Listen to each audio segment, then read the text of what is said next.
Ratusan mahasiswa dari berbagai kampus di Kota Makassar menggelar aksi unjuk rasa untuk memperingati Hari Buruh Internasional, Jumat 1 Mei 2026.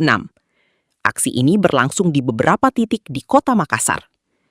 Seperti di Jalan Sultan Alauddin Makassar, mahasiswa menutup akses Jalan AP Petarani menuju Alauddin dengan menyandra mobil kontainer sambil melakukan orasi secara bergantian. Tidak hanya itu, mahasiswa juga membakar ban bekas sambil membentang spanduk bertuliskan sejumlah tuntutan aksi.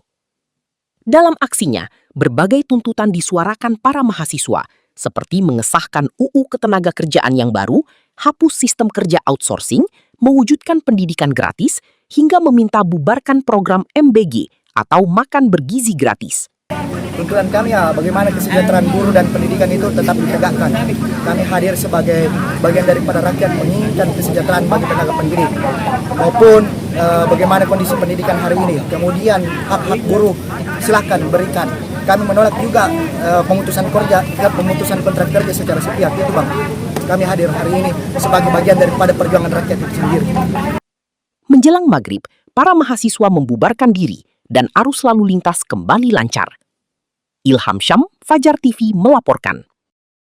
Terima kasih telah menonton. Jangan lupa subscribe, like, comment, and share. Saksikan terus informasi terbaru dengan menekan tombol lonceng hanya di channel Fajar TV.